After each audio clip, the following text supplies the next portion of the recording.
صل على سيدنا ومولانا محمد وعلى بسم اللہ الرحمن الرحیم۔ السلام علیکم ناظرین و سامعین کرام۔ پروگرام یاد الہی دیکھنے کے لیے، بالخصوص سابقہ تمام پروگرامز اور وظائف دیکھنے، سننے، جاننے اور پڑھنے کے لیے آپ ہمارے یوٹیوب چینل یاد الہی یعنی YADSPECILAHI یوٹیوب چینل یاد الہی کو سبسکرائب بھی کیجئے، لائک بھی کیجئے، کمنٹس بھی کیجئے،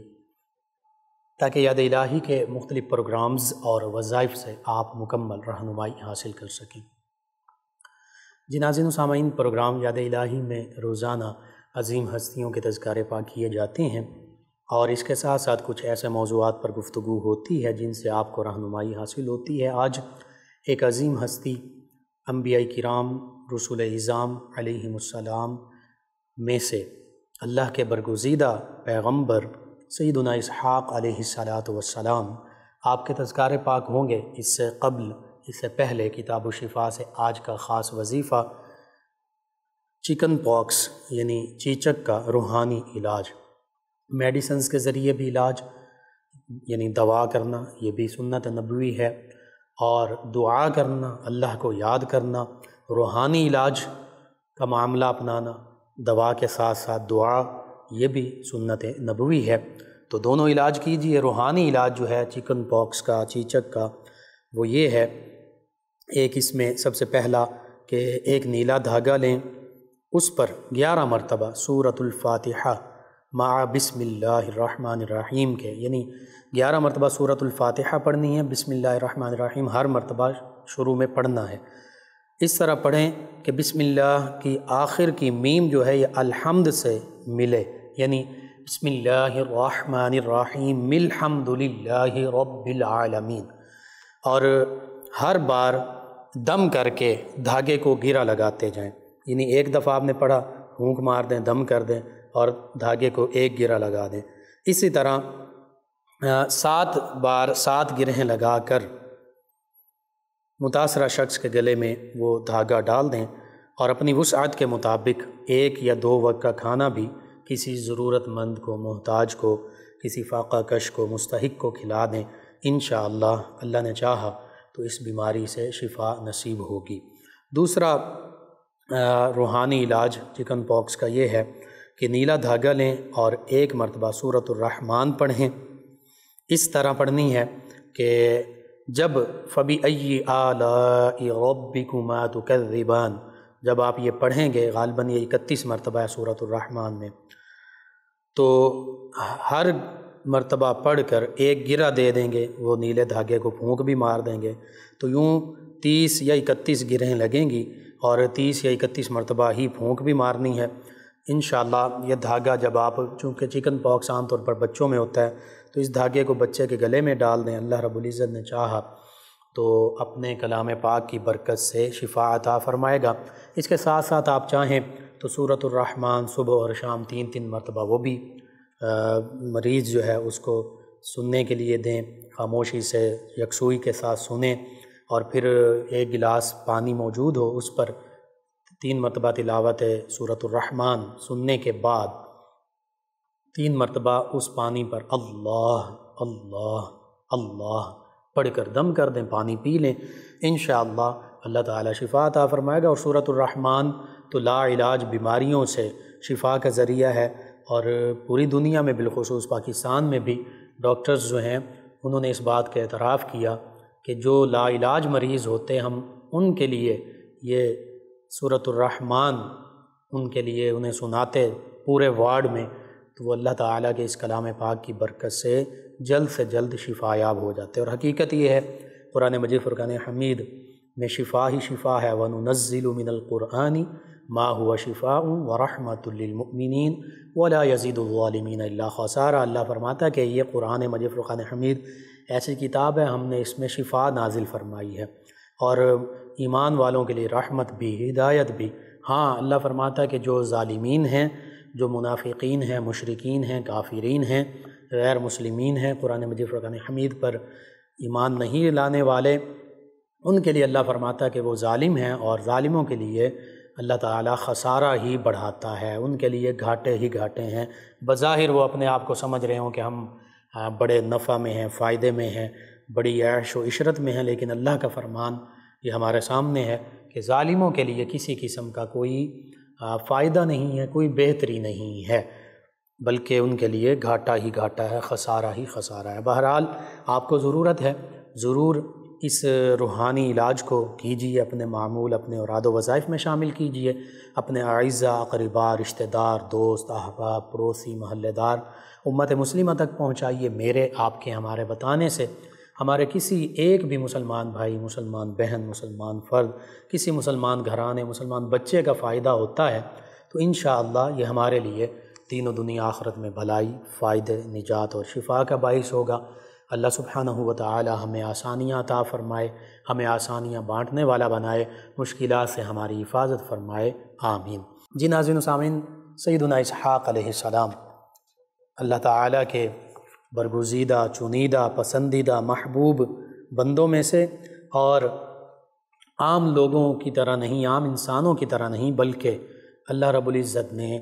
کم و بیش 1,24,000 انبیاء و مرسلین علیہم الصلاۃ والتسلیم کو نبوت و رسالت سے نوازا، جن میں تقریباً 313 یا 314 یا 315 جو حدیث مبارکہ میں موجود ہے، 313 یا 313 سے 315 تک، یہ رسول عظام علیہم السلام ہیں۔ نبی اور رسول، ان میں تھوڑا سا فرق ہے، اور وہ فرق یہ ہے کہ ہر رسول نبی ہوتا ہے لیکن ہر نبی رسول نہیں ہوتا، ایک تو یہ فرق۔ دوسرا یہ کہ جو نبی ہوتے ہیں وہ پہلے سے جو تشریف لائے ہوئے انبیاء و مرسلین علیہم الصلاۃ والتسلیم ہیں، انہی کی شریعت، انہی کا پیغام، بالخصوص انہی کی شریعت وہ آگے لوگوں تک پہنچاتے ہیں۔ ہاں، جو رسول اعظام علیہ السلام ہیں ان کے لیے اللہ رب العزت نئی شریعت بھی نازل فرماتا ہے، کوئی نہ کوئی کتاب یا صحیفہ بھی نازل فرماتا ہے۔ تو یوں 313 وہ رسول اعظام علیہ السلام ہیں جو جن پر کتب سماویہ یا صحف نازل ہوئے اور جو شریعتیں لے کر آئے۔ باقی جو ہیں وہ انبیاء کرام علیہ السلام ہیں۔ ہم مومنین، ہم مسلمان تمام کم و بیش 1,24,000 انبیاء و مرسلین علیہم الصلاۃ والتسلیم کی نبوت اور رسالت پر ایمان بھی لاتے ہیں۔ ان تمام انبیاء و مرسلین علیہم الصلاۃ والتسلیم کی عظمت، رفعت اور شان دلوں میں بساتے بھی ہیں اور لوگوں کو بتاتے بھی ہیں، حتیٰ کہ ایک بندہ مومن نبی رحمت صلی اللہ علیہ وآلہ وسلم کی سچی نبوت، سچی رسالت، ختم نبوت، ختم رسالت پر ایمان لانے والا، معاذ اللہ ثم معاذ اللہ، اگر کسی ایک بھی نبی علیہ الصلاۃ والتسلیم کی نبوت، کسی ایک بھی رسول علیہ الصلاۃ والتسلیم کی رسالت یا ان پر نازل ہونے والی کتابوں کا انکار کرے تو وہ بندہ مومن نہیں رہتا۔ یہ اسلام ایسا یونیورسل ریلیجن ہے، ایسا اس کا آفاقی پیغام ہے کہ الحمدللہ تمام مسلمان، تمام انبیاء و مرسلین علیہم الصلاۃ والتسلیم کی نبوت و رسالت کو تسلیم بھی کرتے ہیں، محبت، ادب، احترام کے ساتھ ان کا ذکر خیر بھی کرتے ہیں اور ان کی عظمت و رفعت و شانوں کے تذکرے بھی کرتے ہیں، بالخصوص ان ہستیوں کے کہ جن کے تذکار پاک قرآن و سنت میں، قرآن و حدیث میں موجود ہیں۔ اسی طرح انبیاء کرام علیہ السلام، رسول اعظام علیہ السلام، معاذ اللہ ثم معاذ اللہ، عام انسانوں کی طرح نہیں ہوتے، وہ عام انسانوں سے بڑھ کر سید البشر ہوتے ہیں، عظمت، رفعت اور شان والے ہوتے ہیں۔ انہیں اپنے اوپر قیاس کرنا یا اپنے جیسا سمجھنا یہ بہت بڑی گمراہی ہے۔ اس کی وجہ یہ ہے کہ اللہ رب العزت نے تمام کائنات میں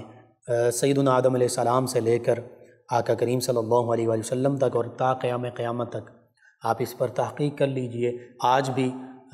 دنیا میں موجود انسانوں کی جو پاپولیشن ہے، تعداد ہے، تقریباً 7 ارب سے کم و بیش ہے، 7 ارب سے کم یا زیادہ ہے۔ تو سیدنا آدم علیہ السلام سے لے کر تا قیامت جو انسان آئے اور جو آئیں گے ان کی تعداد کوئی کاؤنٹ ہی نہیں کر سکتا، کھربوں اور کھربوں سے بھی بڑھ کر بے شمار۔ تو ان تمام کھربوں اور بے شمار لوگوں میں سے 1,24,000 کم و بیش انبیاء و مرسلین علیہم الصلاۃ والتسلیم یہ وہ ہستیاں ہیں کہ جنہیں اللہ رب العزت نے اپنے خاص قرب، اپنے طرف سے خاص انعامات اور نبوت و رسالت سے نوازا، تو کوئی عام انسان ان کے برابر نہیں ہو سکتا، ان کی طرح نہیں ہو سکتا۔ پھر تمام انبیاء و مرسلین علیہم الصلاۃ والتسلیم وہ معصوم عن الخطا ہیں۔ یہ جو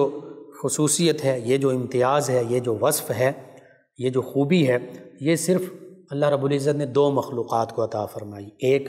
تمام کے تمام فرشتے، وہ نوری مخلوق ہیں، وہ نور سے پیدا کیے گئے ہیں، وہ معصوم عن الخطا ہیں، یعنی فرشتوں کی سرشت میں، ان کی جبلت میں، ان کی فطرت میں، ان کی نیچر میں کسی قسم کا کوئی گناہ ہی نہیں ہے۔ وہ نور سے پیدا کیے گئے ہیں، اور وہ ہمیشہ نحن نسبح بحمدک ونقدس لک، جیسے فرشتے خود اللہ کی بارگاہ میں عرض کرتے ہیں کہ اللہ ہم ہمہ وقت تیری تسبیح، تیری تقدیس، تیری پاکی، تیری حمد، تیری تعریف، تیری ثنا بیان کرتے ہیں۔ تو فرشتے معصوم عن الخطا ہیں، یعنی فرشتوں سے کی طرف کسی قسم کے گناہ کا گمان بھی نہیں کیا جا سکتا، ان کی طرف کوئی گناہ منسوب بھی نہیں کیا جا سکتا۔ دوسری طرف انبیاء کرام علیہ السلام تمام کے تمام کم و بیش تقریباً 1,24,000 یہ معصوم عن الخطا ہیں۔ کسی بھی اللہ کے نبی، اللہ کے رسول علیہ الصلاۃ والتسلیم کی طرف کوئی بھی گناہ منسوب نہیں کیا جا سکتا۔ اب یہاں پر سوال پیدا ہو سکتا ہے کہ سیدنا آدم علیہ السلام تو جنت سے زمین پر تشریف لائے، اللہ کے حکم کے مطابق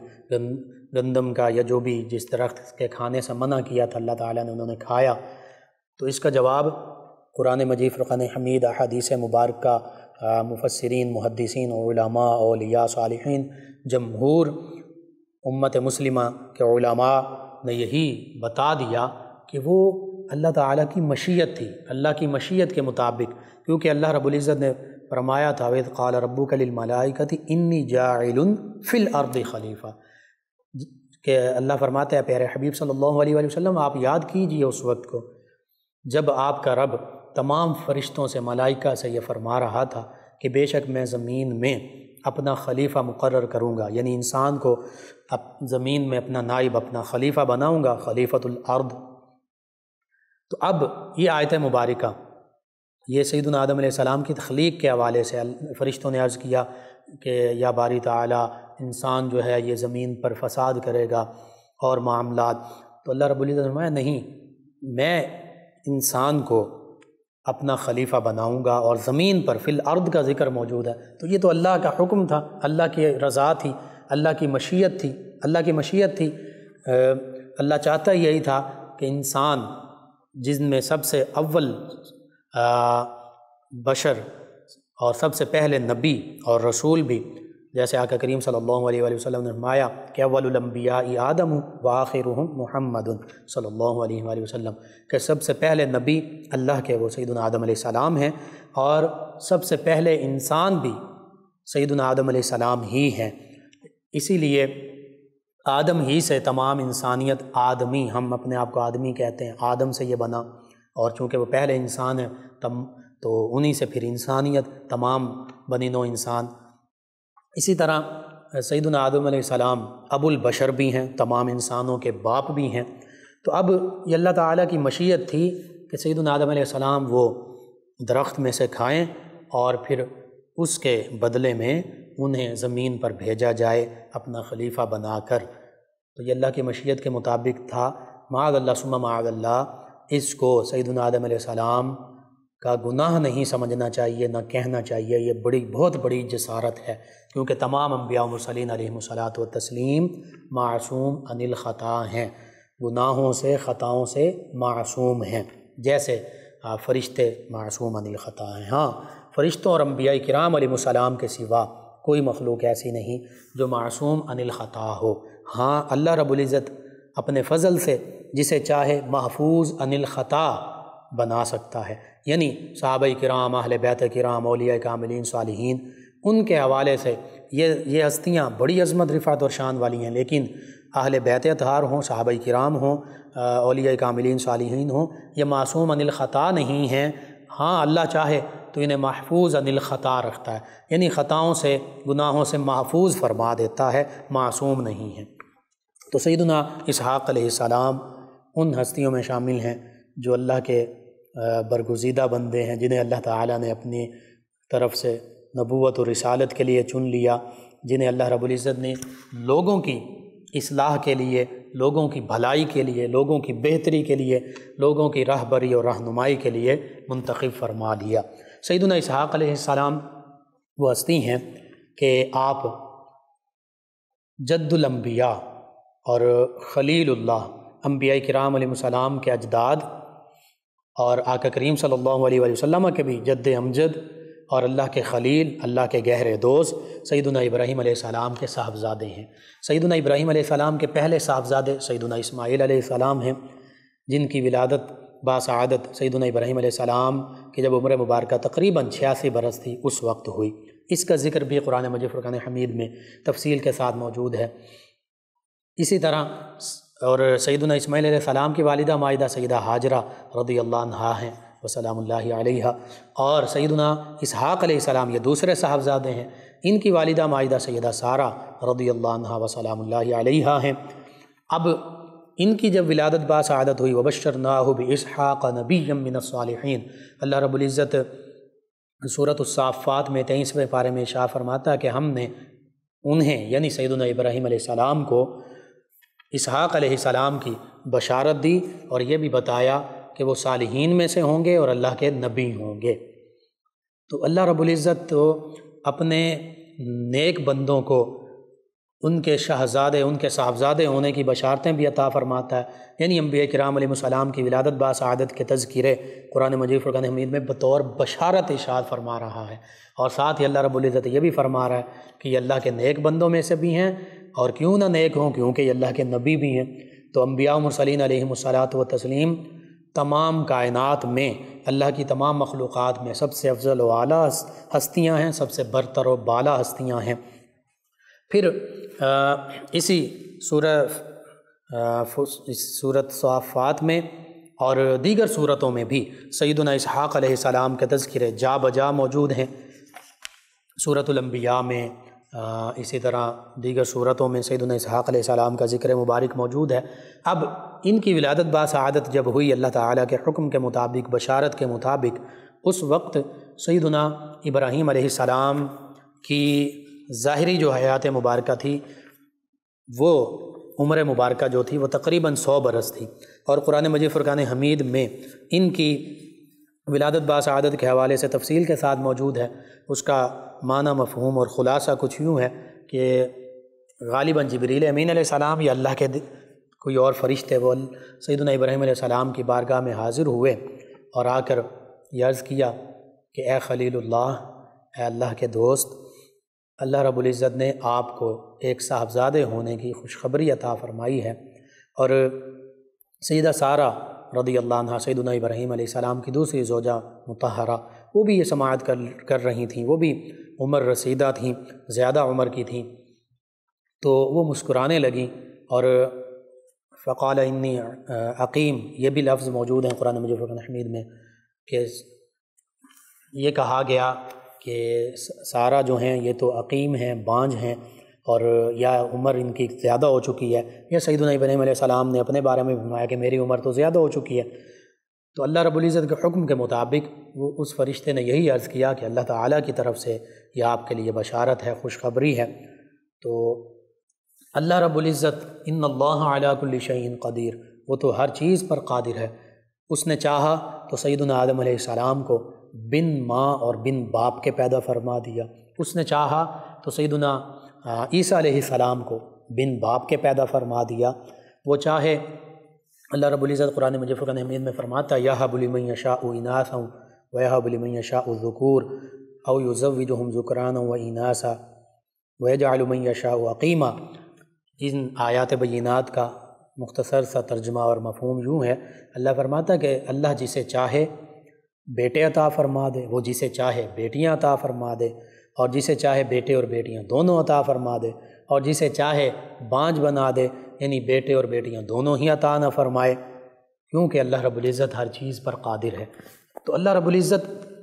ایک ہے اللہ رب العزت کا قانون، اللہ تعالیٰ کی سنت، اللہ تعالیٰ کا طریقہ، اللہ تعالیٰ کا حکم۔ تو عام طور پہ تمام معاملات جو ہوتے ہیں وہ اللہ تعالیٰ کے حکم اور قانون کے مطابق ہی چلتے ہیں۔ تمام کائنات کا نظام اللہ کے بنائے ہوئے قانون کے مطابق چل رہا ہے،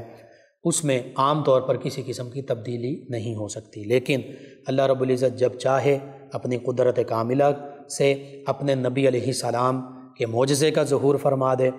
اور اپنی طرف سے انہیں خوشخبریاں، نعمتیں عطا فرما دے، یا اپنے نبیوں کی امت میں موجود اولیاء کاملین صالحین کی کرامتیں یعنی انہیں عزتیں اور شرف عطا فرما دے، اور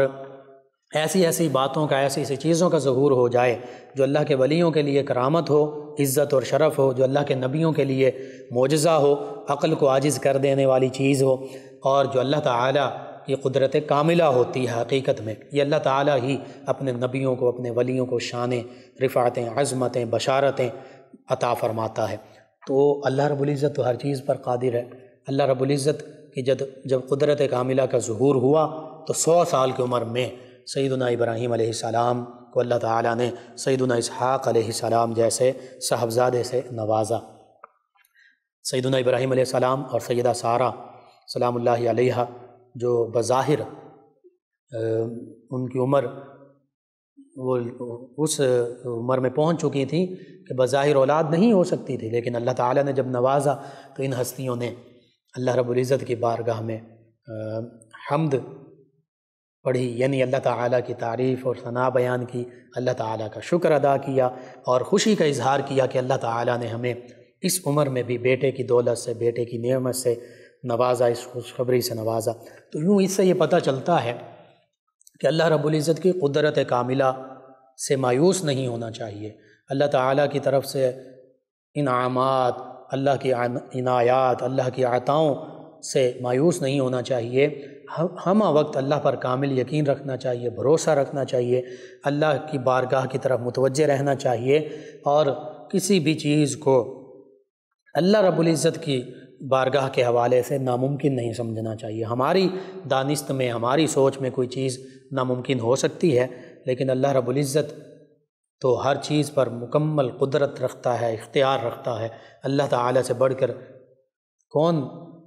قدرت اور اختیار کا مالک ہو سکتا ہے؟ اللہ رب العزت ہی ہے، اور اللہ تعالیٰ ہی اپنے انبیاء و مرسلین علیہم الصلاۃ والتسلیم کو، اپنے اولیاء کاملین صالحین کو عظمتوں، رفعتوں، بشارتوں، طاقتوں سے نوازتا ہے۔ بہرحال سیدنا اسحاق علیہ السلام،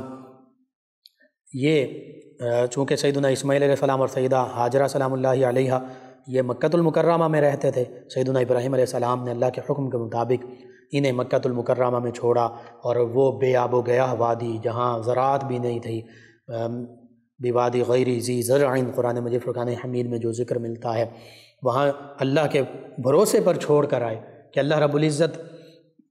کے یہ بندے ہیں، اللہ کی مخلوق ہیں، انشاءاللہ اللہ ہی پالنے والا ہے، رب العالمین ہے۔ یہاں پر بھی اللہ رب العزت ان کے پالنے کے انتظامات فرما دے گا۔ تو آج ہمارے پاس اللہ تعالیٰ کی تمام نعمتیں ہوتی ہیں، ہر چیز موجود ہے اور وافر موجود ہے، لیکن ہمارے بعض اوقات الا ماشاء اللہ یہ ہمارا المیہ ہے کہ ہمارے ایمان میں، ہمارے ایقان میں، ہمارے توکل میں، یقین میں بعض اوقات کمی آ جاتی ہے۔ ہم سمجھتے ہیں کہ شاید ہم بھوکے مر جائیں گے، شاید یہ نعمتیں ہم سے چھن جائیں گی، یا بعض اوقات فاقہ کشی اور اس طرح کے معاملات ہوتے ہیں تو اس میں ہم مایوسی کا شکار ہو جاتے ہیں۔ ہم سمجھتے ہیں کہ شاید بس اب ہمیں خودکشی کر لینی چاہیے، یا ہم مر جائیں گے، یا ہمیں کچھ بھی کھانے پینے کو نہیں ملے گا، یا مایوس ہو کر بالکل ہی اللہ سے دوری اختیار کر لیتے ہیں۔ ان انبیاء و مرسلین علیہم الصلاۃ والتسلیم کے واقعات پڑھیے قرآن و سنت اور سیرت کی روشنی میں، تو پھر پتہ چلتا ہے کہ ان عظیم ہستیوں نے اللہ تعالیٰ پر جیسے توکل اور یقین رکھنا تھا وہ کر کے ہمیں دکھایا۔ بے آب و گیاہ وادی میں ان ہستیوں کو چھوڑا، وہاں پر زمزم کا چشمہ جاری ہو گیا، اور پھر سیدنا ابراہیم علیہ السلام کی دعاؤں سے وہ حرم مکہ بنا، اور اللہ کی نعمتیں، آپ نے یہ دعا بھی مانگی تھی کہ اللہ تیری ساری نعمتیں یہاں حاصل ہوں، تو بے موسمی پھل اس وقت سے لے کر آج تک مکۃ المکرمہ میں ہر موسم میں موجود رہتے ہیں، پورا سال موجود رہتے ہیں اللہ کی نعمتیں۔ اسی طرح مدینہ طیبہ کا معاملہ آقا کریم صلی اللہ علیہ وآلہ وسلم نے سب کچھ چھوڑا، صحابہ کرام نے چھوڑا، اسے حرم مدینہ طیبہ بنایا، دعائیں مانگی، وہاں اللہ کی نعمتیں ہر وقت موجود۔ یوں ہی سیدنا اسحاق علیہ السلام اور سیدہ سارہ رضی اللہ عنہ، اللہ ہی کے حکم کے مطابق یہ شام میں ارض فلسطین جو یہ شام ہی کا حصہ ہے اور تھا حقیقت میں تو ارض مقدسہ، یہاں پر یہ ہستیاں قیام پذیر ہوئیں، اللہ تعالیٰ نے انہیں یہاں پر اپنی نعمتوں سے نوازا۔ پھر ایک وقت آیا سیدنا اسحاق علیہ السلام نے اللہ کے حکم کے مطابق اپنی نبوت کا اعلان فرمایا، پھر جس قوم کی طرف آپ مبعوث کیے گئے اسے اللہ تعالیٰ کی وحدانیت کا حکم دیا، اسی طرح اپنی نبوت کی گواہی کا انہیں حکم دیا، امر بالمعروف و نہی عن المنکر، جو حقیقت میں انبیاء کرام علیہ السلام ہی کا فریضہ تھا، اور انبیاء کرام علیہ السلام کے بعد صحابہ کرام علیہ رضوان، اہل بیت کرام علیہ رضوان، تابعین، تبع تابعین اعظام علیہ رضوان، علماء، فقہاء، صلحاء، اولیاء، عرفاء، نقباء، نجباء، علماء کرام، ان تمام ہستیوں کا فریضہ ہے اور اکثر ادا بھی کر رہے ہیں، اور مزید ضرورت بھی ہے کہ احسن انداز کے ساتھ اس کو ادا کیا جائے۔ لیکن انبیاء کرام علیہ السلام نے سب سے بہتر اور احسن انداز کے ساتھ اس فریضے کو سر انجام دیا، چونکہ وہ اللہ تعالیٰ کی طرف سے خاص طور پر برگزیدہ، چنیدہ، پسندیدہ، منتخب اللہ کے خاص بندے تھے۔ اور پھر سیدنا اسحاق علیہ السلام نے بھی اللہ تعالیٰ کی طرف سے جو آپ پر ذمہ داریاں عائد ہوئیں ان کو بطریق احسن پورا فرمایا، حتیٰ کہ انبیاء کرام علیہ السلام کا ایک طریقہ یہ بھی رہا، اکثر انبیاء کرام وہ بکریاں چرایا کرتے تھے، آپ کا بھی یہ معاملہ رہا۔ پھر اللہ تعالیٰ نے آپ کو بھی، بلکہ قرآن مجید فرقان حمید پڑھیں تو سیدنا ابراہیم علیہ السلام کو بیٹے سیدنا اسحاق اور پوتے سیدنا یعقوب علیہ السلام کی بھی بشارت سے نوازا ہے۔ تو سیدنا اسحاق علیہ السلام کے صاحبزادے سیدنا یعقوب علیہ السلام ان کی ولادت باسعادت ہوئی، اور یہ سیدنا یعقوب علیہ السلام وہ ہستی ہیں جو سیدنا یوسف علیہ السلام کے والد گرامی ہیں، اور سیدنا یوسف علیہ السلام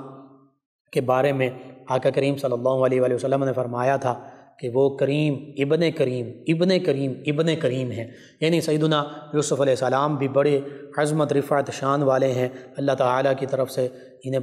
بڑے شرف حاصل ہیں، بڑے یہ نرم دل ہیں، لوگوں سے بھلائی کا معاملہ کرنے والے ہیں۔ اسی طرح ان کے والد گرامی سیدنا یعقوب علیہ السلام، پھر ان کے والد گرامی سیدنا اسحاق علیہ السلام، پھر ان کے والد گرامی سیدنا ابراہیم علیہ السلام، یہ سبھی کریم ہی کریم ہیں، عظمتوں والے ہیں، شانوں والے ہیں۔ تو جو کریم ہوتا ہے اس کی تکریم کی جاتی ہے، عزت کی جاتی ہے۔ ہم ان تمام ہستیوں کی عزت بھی کرتے ہیں، ادب بھی بجا لاتے ہیں۔ اور پھر سیدنا یعقوب علیہ السلام یہ اسرائیل کہلاتے ہیں، یعنی اسرائیل کا معنی عبداللہ، اللہ کے بندے۔ تو سیدنا یعقوب علیہ السلام کے بعد پھر آپ کی جتنی اولاد ہے وہ بنی اسرائیل کہلاتی ہے۔ ادھر سیدنا اسماعیل علیہ السلام کی تمام اولاد وہ بنی اسماعیل کہلاتی ہے۔ تو سیدنا ابراہیم علیہ السلام کی اولاد مبارکہ میں سے یہ دو بڑے خانوادے، یہ دو بڑے گھرانے جن میں اللہ تعالیٰ نے بڑی عظمتیں، رفعتیں، شانیں رکھیں، بڑا اللہ تعالیٰ نے ان ہستیوں کو، پھر ان کی اولادوں کو نوازا۔ بہرحال سیدنا یعقوب علیہ السلام وہ ہستی ہیں۔ وَإِذَا حَضَرَ یعقوب الموت، یہ پہلے پارے میں اس کا مکمل تفصیل کے ساتھ موجود ہے۔ جب سیدنا یعقوب علیہ السلام جو سیدنا اسحاق علیہ السلام ہی کے صاحبزادے ہیں وہ وصال پانے لگے تو ان کے صاحبزادگان نے یہ عرض کیا کہ بابا جان آپ کے بعد ہم کس کی عبادت کریں؟ تو قالوا نعبد الہک و الہ آبائک ابراہیم و اسماعیل و اسحاق الہ واحدا ونحن لہ مسلمون۔ تو یہ فرمایا کہ تم بلکہ یہ ہستیاں کہتی ہیں کہ انہوں نے کہا کہ ہم آپ کے آباء و اجداد کا جو رب ہے یعنی اللہ رب العزت اسی کی عبادت کریں گے، وَنَحْنُ لَهُ مُسْلِمُونَ، اور ہم اسی کے لیے مسلمان بھی ہیں۔ تو اس سے بھی پتہ چلتا ہے کہ تمام انبیاء و مرسلین علیہم الصلاۃ والتسلیم مسلمان ہیں، مومنین ہیں، اور ان کی امتیں بھی مسلمان ہیں، مومنین ہیں۔ اسلام ہی کا پیغام سیدنا آدم علیہ السلام سے لے کر آقا کریم صلی اللہ علیہ وآلہ وسلم تک تمام انبیاء و مرسلین علیہم الصلاۃ والتسلیم نے پہنچایا۔ بہرحال آج ضرورت اس امر کی ہے کہ ہم تمام انبیاء و مرسلین علیہم الصلاۃ والتسلیم پر ایمان بھی لائیں، ان کی عظمت، رفاعتیں، شانیں ادب احترام کے ساتھ بیان بھی کریں۔ ہاں ان پر جو کتابیں نازل ہوئیں ان میں لوگوں میں تحریف کر دی، تبدیلی کر دی، ان شریعتوں میں لوگوں نے تبدیلی کر دی۔ اب تا قیامت تمام انسانیت کے لیے ایک ہی دین ہے، اور وہ دین کامل، دین محمدی، دین اسلام آقا کریم صلی اللہ علیہ وآلہ وسلم کا پہنچایا ہوا دین ہے، اور کتاب ہدایت کی وہ ایک ہی ہے، قرآن مجید۔ امت ہدایت پر گامزن وہ امت محمدیہ، اور نبوت و رسالت تا قیام قیامت جس پر ایمان لانا ہے تمام انسانیت کو، وہ آقا کریم صلی اللہ علیہ وآلہ وسلم کی سچی نبوت، سچی رسالت، ختم نبوت، ختم رسالت ہے۔ اللہ رب العزت سے دعا، اللہ تعالی ہمیں ان معروضات پر عمل پیرا ہونے والا بنائے، آمین۔ اللہم صلی علی سیدنا و مولانا محمد وعلی سیدنا۔ آپ سماعت فرما رہے ہیں پروگرام یاد الہی۔ ناظرین سامعین، اس دوران ہماری ایک بہن ہے نمرہ، انہوں نے ہمیں جوائن کیا اور اپنے گھر کے حالات کے حوالے سے گفتگو کی۔ بالخصوص انہوں نے کہا کہ رشتے آتے ہیں لیکن کوئی بات چلتی نہیں ہے، ٹوٹ جاتے ہیں۔ اس حوالے سے اور گھر کے دیگر معاملات کے حوالے سے چلے میں چند ایک آپ نے وظائف پوچھے ہیں، عرض کر دیتا ہوں۔ ایک تو آپ ہمہ وقت اٹھتے بیٹھتے چلتے پھرتے باوضو رہیں، اور یا ودودو یا ودودو یا ودودو یہ کثرت سے پڑھیں، اور کھانے پینے کی چیزوں پر بھی دم کر سکتے ہیں، سبھی کھائیں، گھر والے آپ بھی کھائیں، انشاءاللہ آپس میں محبت الفت قائم ہوگی۔ دوسرا، سب گھر والے یا کم از کم آپ 1000 مرتبہ درود تنجی نہ پڑھیں، چاہے جتنے بھی دنوں میں پڑھا جا سکے۔ تیسرا، استغفار کی کثرت کریں، استغفر اللہ ربی من کل ذنب و اتوب الیہ۔ یہ 3 تو ہمیشہ آپ جاری رکھیں، معمول میں شامل رکھیں۔ اور رشتے کے لیے خاص طور پر سورہ آل عمران کی آیت مبارکہ ہے 9، اس کو بھی کثرت سے پڑھیں، ڈیلی جتنا آسانی سے پڑھ سکیں۔ ہاں، جمعۃ المبارک کے دن اس کو 313 مرتبہ لازمی پڑھیں، سورہ آل عمران آیت مبارکہ 9، اور اول آخر تعداد میں درود پاک پڑھیں، اور یا مسبب الاسباب یہ ساتھ پڑھتے رہیں۔ یہ 4-5 وظیفے کریں، قرآن پاک کی تلاوت بھی کریں، نماز کی پابندی بھی کریں، اور اللہ سے روک روک کر دعا مانگیں، انشاءاللہ اللہ تعالیٰ تمام معاملات بہتر فرما دے گا۔ وَتِلْكَ الْأَيَّامُ نُدَاوِلُهَا بَيْنَ النَّاسِ، اللہ فرماتا ہے یہ دن ہیں جنہیں ہم لوگوں کے درمیان بدلتے رہتے ہیں، کبھی ایک جیسے دن نہیں رہتے۔ اگر آپ سمجھتے ہیں کہ پہلے جیسے اچھے دن نہیں رہے تو یہ دن بھی آزمائش والے نہیں رہیں گے، یہ آزمائش ہے، انشاءاللہ اللہ تعالیٰ آپ کو آزمائش میں پورا اتارے۔ باقی کچھ صدقہ خیرات اپنی حسب توفیق وہ بھی کر دیجئے اللہ کے راستے میں، اللہ بہتری فرمائے گا۔ ان کے علاوہ میں جوائن کیا ہمارے ایک لسنر ہیں، کہتے ہیں السلام علیکم لقمان بھائی، آپ کا پروگرام بہت اچھا ہے۔ جی وعلیکم السلام۔ اور آپ نے جو پوچھا ہے بکری کے حوالے سے، تو آپ یا خالق یا باری یا مصور، یا خالق یا باری یا مصور اس کو پڑھتے رہیں، کم از کم 100 مرتبہ روزانہ پڑھیں، بکری پر دم کر سکتے ہیں، اللہ تعالیٰ بہتری فرما دے گا۔ ان کے علاوہ میں جوائن کیا ایک اور لسنر ہے، کہتے ہیں آصف صاحب ہیں فیصل آباد سے، کہتے ہیں السلام علیکم ورحمۃ اللہ وبرکاتہ، کیسے ہیں؟ جی وعلیکم السلام ورحمۃ اللہ وبرکاتہ، الحمدللہ۔ کہتے ہیں لقمان بھائی آپ کے پروگرامز سے بہت اچھے ہیں اور بہت معلومات والے ہوتے ہیں، کہتے ہیں پلیز بھائی اپنے پروگرام کا ٹائم بڑھا دیں۔ چلیں جی کوشش کرتے ہیں، شکریہ آپ کا۔ ایک اور لسنر ہیں، یہ کہتے ہیں کہ السلام علیکم، میں آصف حسن۔ جی وعلیکم السلام۔ کہتے ہیں اللہ آپ کو اور آپ کے سارے گھر والوں کو سلامت رکھے، آمین۔ کہتے ہیں ہمیشہ خوش رہیں، پلیز میرے لیے دعا فرما دیں۔ جی اللہ تعالیٰ یہی تمام دعائیں میرے، آپ کے، تمام امت مسلمہ، ہمارے ویور لسنر سب کے حق میں قبول فرمائے، آمین۔ آپ کا بھی شکریہ۔ ڈوگر برادران انہوں نے ہمیں جوائن کیا، آپ کا شکریہ۔ تمام ویورز لسنرز کا شکریہ، آپ ہمیں جوائن کرتے ہیں، پروگرام یاد الہی میں شامل ہوتے ہیں، اپنے فیڈ بیک سے آگاہ کرتے ہیں۔ ناظرین و سامعین، پروگرام یاد الہی کا وقت ختم ہوا چاہتا ہے، انشاءاللہ کل صبح دوبارہ آپ سے ملاقات ہوگی پروگرام یاد الہی میں۔ اپنے میزبان محمد لقمان رضا اور ہماری ٹیم کو اجازت دیجیے، اللہ نگہبان۔ اللہم صلی علی سیدنا و مولانا محمد